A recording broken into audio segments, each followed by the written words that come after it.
चलिए, कुछ प्रश्न वगैरह हो तो देख सकते हैं, कोई चर्चा करनी हो तो बोलिए।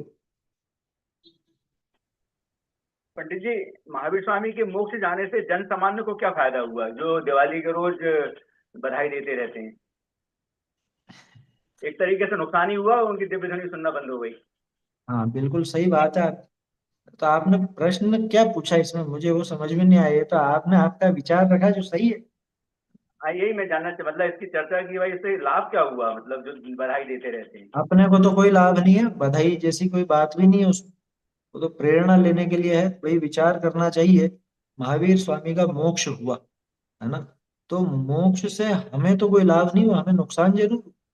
अगर आज महावीर स्वामी होते, अच्छा आप कल्पना करो, जैसे भी अपन पांचवा अधिकार देख रहे हैं, दिगंबर वो श्वेतांबर मत समीक्षा देख रहे हैं, तो पहले तो कोई न दिगंबर श्वेतांबर कुछ भी नहीं था, जैन पना था क्या, है ना, जैनत्व ही था। महावीर स्वामी की आयु अगर ज्यादा होती, जैसे पहले के अपने हजारों हजारों वर्षों की आयु हुई, अगर महावीर स्वामी की आयु इतनी ज्यादा होती तो आज वो यहाँ पे होते, ये दो फाड़ होते ही नहीं। सही स्वरूप, वस्तु स्वरूप एकदम सही रूप में हमारे सामने होता। तो हमारा तो नुकसान ही हुआ है कायदे से, फायदा कुछ भी नहीं है उसमें।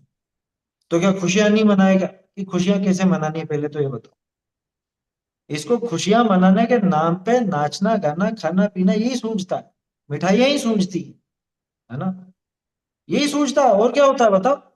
बधाई देकर के क्या करना चाहते हो बताओ, क्या बधाई, कैसे बधाई दोगे महावीर स्वामी के निर्वाण की बधाई? चलो, बधाई किसको बोलते हैं? आपको पता है बधाई शब्द का ही सा है, संस्कृत में होता है वर्धापनम। वर्धापनम, है ना, उसका हिंदी में बिगड़ करके रूप बना बधाई। और वर्धापनम किसको बोलते हैं? वृद्धि को प्राप्त हो। तो महावीर स्वामी के निर्वाण महोत्सव की बधाई। अब बताओ क्या वृद्धि को प्राप्त हो रहा है यहाँ पे? जो महावीर स्वामी का स्वरूप नहीं जानते, जो उनकी बातों को नहीं पहचानते, अरे पहचानना छोड़ो, पढ़ते तक नहीं है, सुनते तक नहीं है, समझते तक नहीं है, उनके क्या वृद्धि को प्राप्त होगा? हाँ? बधाई माने तो बस मिठाई, उनको तो, लोगों को तो ये समझ में आता है बधाई माने मिठाई। बधाई हो तो बधाई हो तो मिठाई खिलाओ। हम्म? उनको बस ये लगता है लोगों को, भाई इसमें बधाई जैसा क्या है, वास्तव में इसकी बधाई नहीं दी जाती। इसमें तो ये भावना भाई जाती है कि हम भी इस मार्ग को प्राप्त करें, हम भी जल्दी से जल्दी महावीर स्वामी जैसे ही मुक्त होने का प्रयास करें और उनके साथ जा मिले। क्या ये होता है? बधाई वैसे कब दी जाती है? अगर लौकिक दृष्टि से भी देखा देखा जाए, तो बधाई तब दी जाती है कि सामने वाले ने कोई बहुत अच्छा काम किया हो। आया समझ में? बधाई तो तब दी जाती है ना, जैसे मान लो बच्चा कक्षा में फर्स्ट आया, तो उसको बधाई दी जाती है, अरे बहुत अच्छा काम किया। जिसने कुछ बढ़िया काम किया हो उसे बधाई दी जाती है। इसमें अपना काम तो कुछ हुआ नहीं, बधाई किसको दे रहे हो? महावीर स्वामी को। महावीर स्वामी को, अच्छा देखो, इसको लौकिक में भी समझ लो आप। जैसे बच्चे का उदाहरण समझ में नहीं आया तो दूसरा ले लो। किसी की शादी हुई हो, है, या किसी के बच्चे बच्ची हुए हो, तो क्या कहते हैं? आपको बहुत बहुत बधाई हो, पुत्र रत्न प्राप्त करने पर आपको बधाई, ये कहा जाता है। तो कुछ उपलब्धि हुई हो तो बधाई दी जाती है। हमें क्या उपलब्ध हुआ? हम्म? कि क्यों महावीर स्वामी का उपदेश नहीं मिला क्या? अरे मिला, लेकिन महावीर स्वामी का उपदेश तो आज से मिलना बंद हो गया था, तो इसकी बधाई नहीं दी जाती। तो क्या करें फिर? कि कुछ भी नहीं करना, जो उन्होंने उपदेश दिया था और जो उपदेश आज हमको प्राप्त है ज्ञानियों के माध्यम से, उसका अभ्यास ऐसा करो कि वो उपाय बन जाए, पुरुषार्थ की सिद्धि का उपाय बन, और महावीर स्वामी जैसे ही हम भी मुक्त हो जाए, ये काम करने का है। तो ये तो असल में शुभ कामना है, क्या, मंगल कामना, ये मंगल भावना भाए कि सभी जीव महावीर स्वामी के मार्ग को समझकर महावीर स्वामी जैसे बन जाए। ये महावीर स्वामी के निर्वाण कल्याण पर ऐसी भावना भानी चाहिए। हम्म, इतनी बात है। आया समझ में? बधाई जैसा तो उसमें कुछ, अपन ने तो कुछ काम किया नहीं, बधाई किस बात की? जैसे मैं आपको बधाई दूं, तो आप पूछोगे कि किस बात की बधाई दे रहे हो भैया? तो कह रहे बधाई, बस ये त्योहार की बधाई। तो त्योहार में मुझे क्या हुआ? मैंने कुछ उपलब्धि प्राप्त की हो तो आप मुझे बधाई दो तो बात समझ में आती। आपने कुछ उपलब्धि प्राप्त की हो, मुझे पता चले तो मैं आपको बधाई दूं तो समझ में आता। लेकिन हमने तो कुछ किया नहीं, महावीर स्वामी ने किया था, वो चले गए मोक्ष, और हम एक दूसरे को बधाई दे रहे हैं। ये बहुत बढ़िया हो गया, बहुत बढ़िया हो गया, महावीर स्वामी मोक्ष चले गए, बहुत बढ़िया हो गया। ये उनके मोक्ष जाने से तेरा क्या बढ़िया, समझ में ही बात? इस संबंध में एक वो तेरस के संबंध में भी लेख लिखा था मैंने, पहले पढ़ा होगा आप लोगों ने, है ना? तो उसमें सोचने वाली बात है कि इसमें खुश कौन होगा? खुश तो वो होगा जो परेशान हो चुका हो। क्या समझ में ही बात? अब देखो, हम तो उस जमाने में थे भी नहीं, अगर वास्तव में होते, खैर होंगे भी सही, अभी तो पता नहीं उस समय थे या नहीं थे अपन, मतलब यहाँ थे या नहीं थे, तो होते तो क्या कर किया होता, सोचो तो सही। जैसे भरत जी का वर्णन आता है, जब आदिनाथ जी को मोक्ष हुआ था तो वो रोने लगे थे और 3 दिन उपवास किया था। आया समझ? पढ़ लेना, उसमें है, अपने पुराणों में लिखा हुआ। तो जब आदिनाथ जी का मोक्ष हुआ तो भरत जी ने उपवास किया। आया समझ? बल्कि 3 दिन का उपवास किया, ऐसा भी उल्लेख है।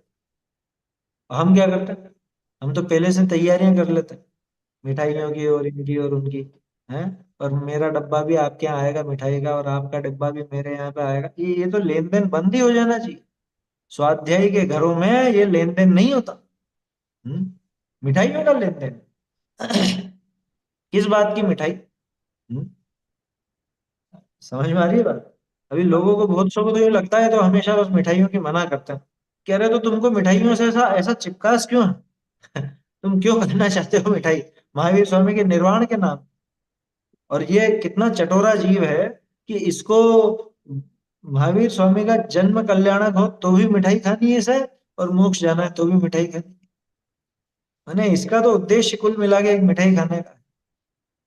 कितनी लिप्सा है इसमें, विषय भोगों की कितनी लिप्सा। इसलिए वो बधाई बधाई जैसा काम कुछ भी नहीं है उसके अंदर। उसमें तो ये है कि प्रेरणा लो। हाँ, मंगल भावना भाव, ऐसी मंगल कामना करो कि सभी जीव उनके बताए हुए मार्ग पर चले और उनके जैसे मुक्त हो जाए। ये भावना जरूर भानी चाहिए कि हम आपके लिए ये ऐसी मंगल कामना करते हैं महावीर स्वामी के निर्वाण दिवस पर, कि आप भी उनके समान निर्वाण को प्राप्त करें। लेकिन उसके पहले तो खुद के लिए भाव, कि आप सब तो प्राप्त करें और मैं, कि हम तो यहाँ बधाइयां देते रहेंगे और क्या, हम भी चले जाएंगे तो फिर बधाइयां कौन देगा? समझ में आ रही है बात? इस व्यंग्य को समझिए क्या, कि हम भी अगर मोक्ष चले जाएंगे तो फिर बधाई कौन देगा? यानी बधाई देने वाले को सिर्फ बधाई सूझती है, वो खुद आगे बढ़ करके वैसा काम करे ऐसा, मतलब उसको विचार नहीं आता। एक कहावत है, गीत गाने वालों को तो बताशे ही मिलते हैं। हम्म, उनको कुछ और नहीं मिलता, है ना? शादी ब्याह हुए, जिसके घर में दुल्हन आई उनको दुल्हन की प्राप्ति हुई, है ना? और वर वधु की तो शादी हुई, तो वो आगे उनका जैसा भी जीवन, उनकी जोड़ी बनी, उनकी जो भी आगे चलेगा काम। और समझ लो जो भी वस्तुओं का लेन देन हुआ, आदान प्रदान हुआ, वो सब इन रिश्तेदारों में होगा। गीत गाने वालों को क्या मिलेगा? गीत गाने वालों को तो बस बताशे मिले। तो अपने को गीत गाने वाला नहीं बनना, अपने को तो उनसे प्रेरणा लेकर के अपने गीत गाए जावे ऐसा बनना। और ध्यान रखना, अपने गीत गाए जावे ये भावना नहीं हो, वो तो एक सहज बात है कि भाई वो काम होगा तो अपना आप इधर हो जाएगा। लेकिन हम ऐसा काम करें कि जैसे महावीर स्वामी वो मोक्ष पधारे, ऐसे ही हम भी मोक्ष पधारे। उन्होंने अपने आत्मा को जाना, ऐसे ही हम भी अपने आत्मा को, क्योंकि मार्ग तो दिखा गए ना वो, मार्ग दिखा गए तो उसके बाद चलने का काम तो हमारे ही है। और हम तो बस बधाइयां देते रहते, चले देखो कितना अच्छा रोड बना है, कितना अच्छा रोड बना गए महावीर स्वामी, है, ये रास्ता बता गए इतना अच्छा है, और एक दूसरे से बस बोले जा रहे हैं अरे इस रास्ते पे चलना भैया। वो जो ये मार्ग बना करके मतलब बता करके गए हैं, इस रास्ते पर चल आगे, इतना अच्छा रोड बना, इतना अच्छा रोड बना, उस रोड की तारीफ करते रहो। अब चलो रोड पे अगर मंजिल तक पहुंचना है तो ये काम होने का है। यही था ना प्रश्न में, कि और कोई बात थी? हाँ, वो तो आपने जो बात बताई ना कि आदिनाथ भगवान के मोक्ष जाने पर भरत जी ने उपवास रखा था, ये लॉजिक ज्यादा इम्पोर्टेंट है। उपवास रखना चाहिए उस दिन, ऐसे मोक्ष गए हैं, सही बिल्कुल, बात। भाई उपवास रखना ही चाहिए। अगर नहीं कर सकते, ऐसे नहीं कर सकते, तो कम से कम मिठाइयां वगैरह तो मत खाओ। हम्म? भोजन कम करके ले लो, सादा भोजन लो अगर लेने का विकल्प है तो। और बढ़िया श्रेष्ठ तो ये है कि उपवास करो उस दिन तो निरंतर, कि आज तो जो उन्होंने बताया वो सब समझ करके ही रहूंगा। दिन भर स्वाध्याय में लगा रहे, तत्व विचार में लगा रहे, निर्णय करके ही उठे। जैसे गौतम स्वामी केवल ज्ञान लेकर उठे शाम को, ऐसे ही उस दिन तो ऐसा विचार होना चाहिए कि आज तो ये तत्व का निर्णय करके ही उठो। क्या, जिससे मोक्ष प्राप्त होता है, ऐसे उस आत्म स्वरूप को समझ करके ही उठो। हम्म। लाइटिंग लाइटिंग करते हैं, घर में डेकोरेशन करते हैं, वो क्या रहता है। वो तो सब फालतू चीजें। देखो, बहुसंख्य समाज का अल्पसंख्य समाज पे असर पड़ता है, तो दूसरों को देखे देखे भी करते हैं। और फिर एक शर्म की भावना आने लगती, और ये पूरा मोहल्ला जगमगा रहा है, अपना घर ही अलग नजर आएगा। है, ये बिल्डिंग में हर एक फ्लैट पर दिए जल रहे हैं और अपना घर ही एक अलग ही नजर आएगा। अरे तो अलग नजर आना ही चाहिए, उसमें क्या है? मोक्षमा प्रकाशक में नहीं लिखा टोडरमल जी ने, है कि मोक्ष मार्गी होने पर तो तेरी प्रवृत्ति जगत से विपरीत दिखनी ही चाहिए। लोगों को तो ये नजर आना ही चाहिए कि हाँ, ये कुछ अलग व्यक्ति है, ये हमारी तरह रहने वाला नहीं है। वो संसार मार्ग पे आगे बढ़ रहे हैं तो उनके जैसा हमारा आचरण क्यों? समझ में ही बात। तो इसलिए, बल्कि वो जो भरत जी का बताया ना, अरे योग निरोध के समय से ही वो तो उपवास धारण कर लिया पहले से, क्योंकि मालूम पड़ा कि अरे अब भगवान का मोक्ष होने वाला है। तब से ही उपवास धारण कर लिया कि आज तो हमको हमारी खुराक नहीं मिली, असली खुराक नहीं मिली दिव्य ध्वनि की, तो ये बाहर की खुराक लेकर के क्या करेंगे? हम्म? बाहर का भोजन करके क्या करेंगे? हमारा आत्मा का भोजन तो वो दिव्य ध्वनि था। वो दिव्य ध्वनि अब मिलना बंद हो गई, योग निरोध से बंद हो जाती, तो उसी समय से वो उपवास धारण कर लिए कि नहीं ने, तो ऐसे ऐसे प्रसंग भी आते हैं। और हम तो इधर योग निरोध होने वाला हो और उधर से तो मिठाइयां बनाना चालू करते हैं, और जब मोक्ष हो जाए तब मिठाइयां खाते हैं। मतलब क्या विपरीत प्रवृत्ति है, विचार तो करो। जिसे जिनवाणी का रस आया हो, उसको ऐसे मिठाइयों में और इन फालतू की क्रिया कांडों में, इनमें रस नहीं आ सकता। वो जीवान की लिप्सा के पीछे इतना पागल नहीं हो सकता कि जिनेंद्र देव के, मतलब एक तरह से उनका अपमान करने जैसी बात है। अभी बहुत यानी अटपटी लगेगी ये बात, लोग सोचेंगे कि इसमें क्या अपमान हो गया, हम मिठाई खा रहे हैं तो इसमें क्या अपमान हो गया? अपमान जैसी बात है।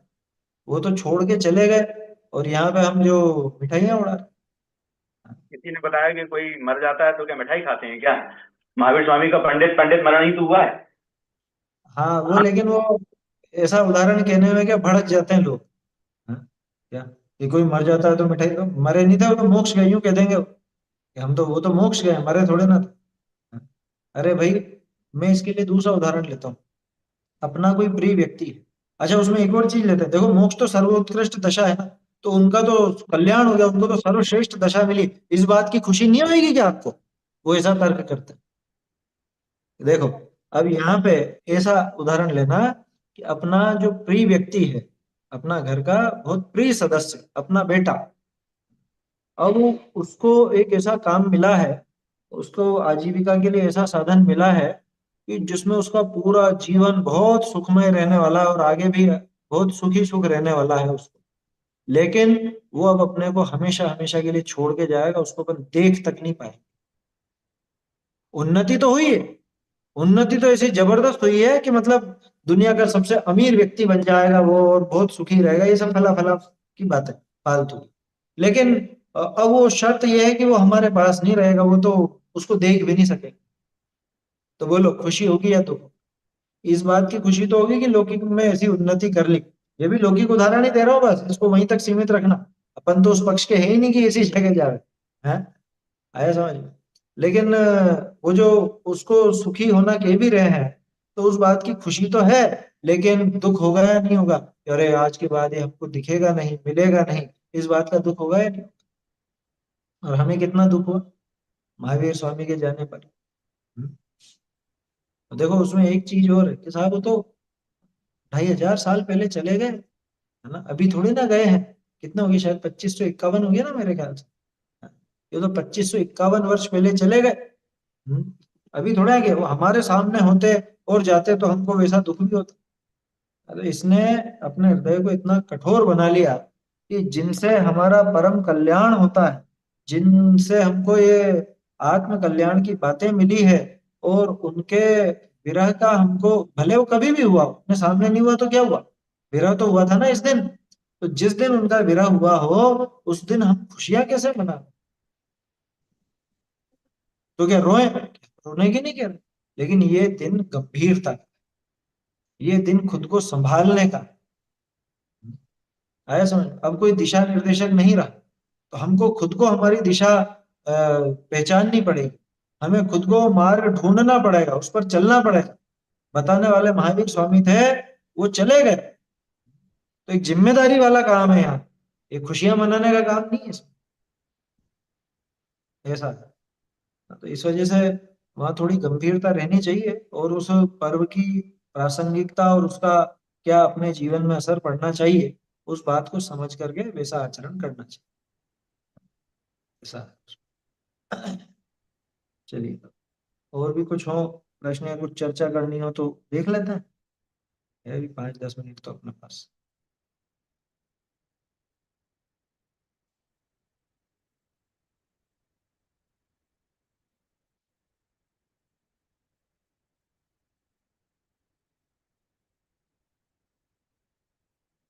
बोलिए।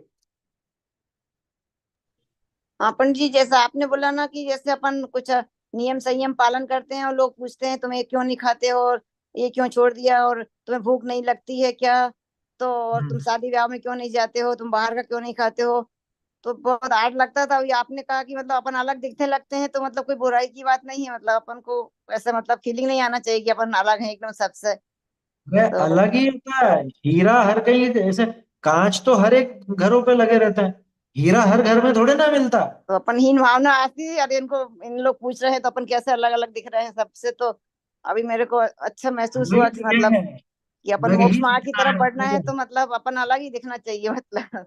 हाँ, भाई संसार से विपरीत जाना है ना अपने को, जी। भाई अपना रास्ता तो दूसरी दिशा में है, तो इधर मुंह कैसे दिखेगा, अपना मुंह तो कोई इनसे कोई उल्टा दिखेगा। पार्टी में नहीं जाती हो, तुम पार्टी में क्यों नहीं आती हो, तुम क्यों नहीं अटेंड करती हो शादी ब्याह और दूसरी जन्मदिन और ये और वो, तो ऐसे तो मतलब। क्या धरा है उसके अंदर, उनको समझाओ कि तुम भी मत जाओ। धरा क्या है उसमें, आज तक इतने इतने तो जन्मदिन मना लिए, इतनी पार्टियां अटेंड कर ली, क्या फायदा हो गया, और बता दो उनको, आचार्य देव ने बताया जैसे। और मेरे को रही अच्छा बात, लगा आज का प्रवचन से, मेरे को थोड़ा शांति लगी कि हाँ अपन अलग हैं तो कोई बुराई की बात नहीं है। उसमें बुरा क्या, कोई अपन आतंकवादी थोड़े ना। जी। अपन, बुरा क्या है इसके अंदर, लोग हम कोई ऐसा झगड़े ऐसा करा रहे देखते हैं ना, हो। आशा की निगाह से देखते हैं, अरे मतलब तुम सबसे अलग ही हो एकदम बिल्कुल। हाँ अलग तो है, ये बात तो सही है, हम तुमसे अलग तो हैं, क्योंकि अब हमारी ऐसी रुचि नहीं है, तुम लोगों को ये रुचता है, हमको नहीं रुचता, उसमें क्या है, अलग तो है, लेकिन अलग है तो क्या बोले गलत कभी अलग होटल है में फिर? नहीं खाया तुमने और ऐसा नहीं किया, तुम्हें क्या नीयत नहीं लगती है, क्या तुम्हें भूख नहीं लगती है, ऐसे मतलब ताना कसते हैं लोग ऐसा। क्यों भूख लगती है तो होटल में ही भूख मिटती है क्या? उनसे तो सीधे ऐसे जवाब दीजिए कि भाई हम तो घर पे बनाते हैं, घर पे खाते हैं, किसने कहा हम भूखे थोड़ा रहते हैं, हमें भूख लगती है और हम खाते हैं, लेकिन जो खाने लायक होता है वही खाते हैं। ऐसा हमने हमारे जीवन को ऐसा संभाला है कि हर चीज से कोई भूख लगी तो हम हमारे नियम कायदे थोड़ा छोड़ दें। हम्म?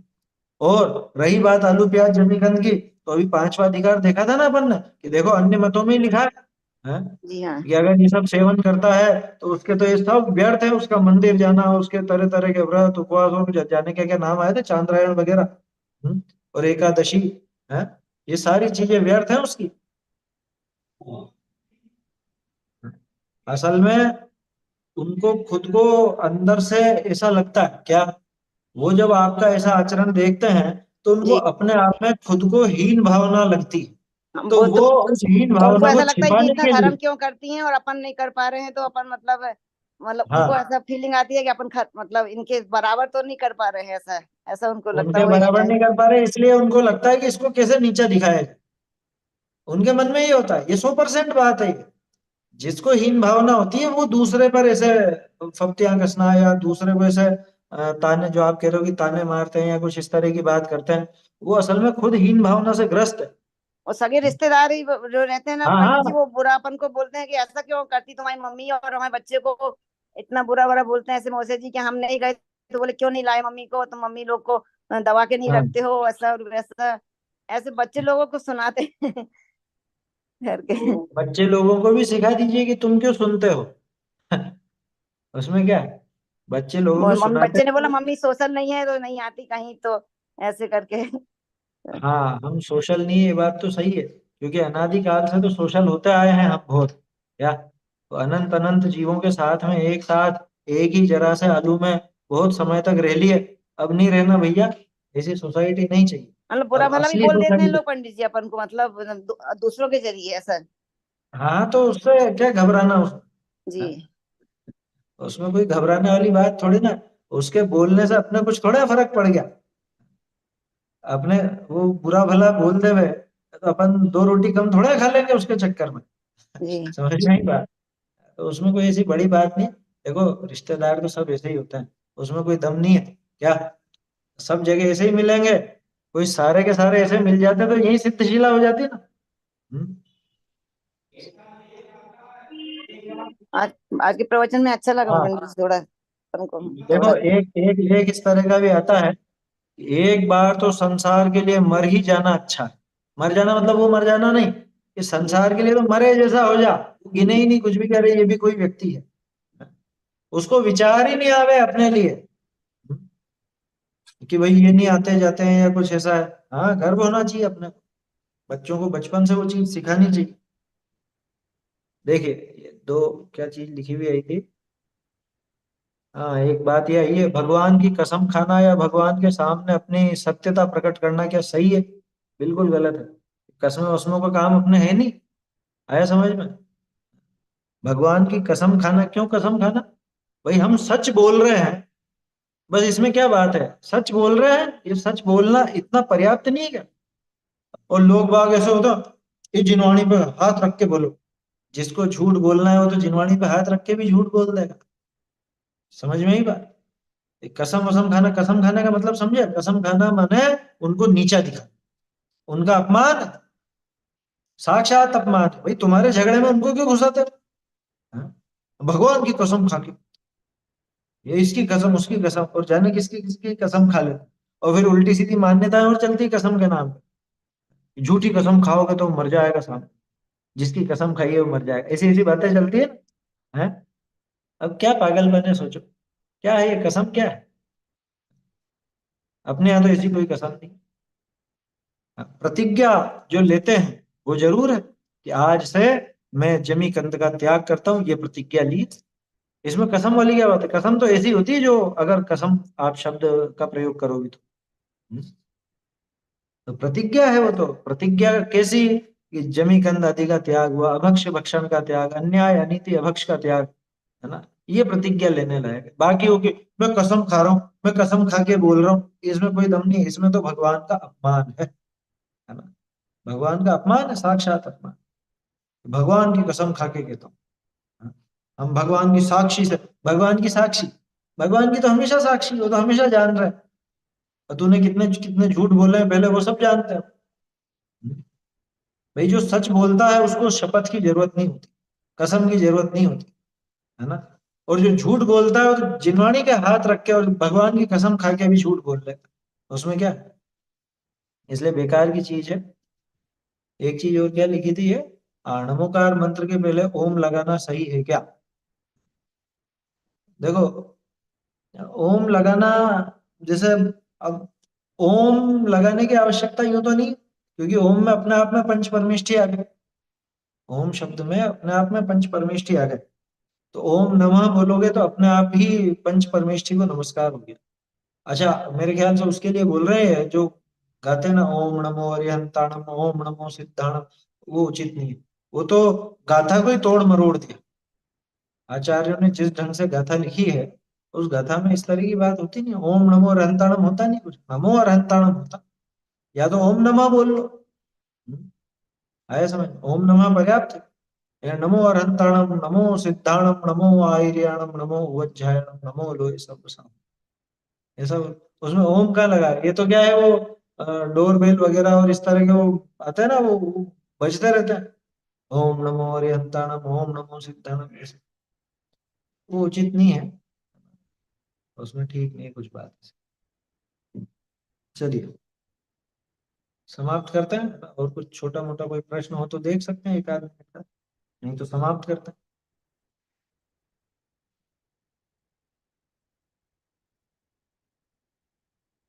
ठीक है।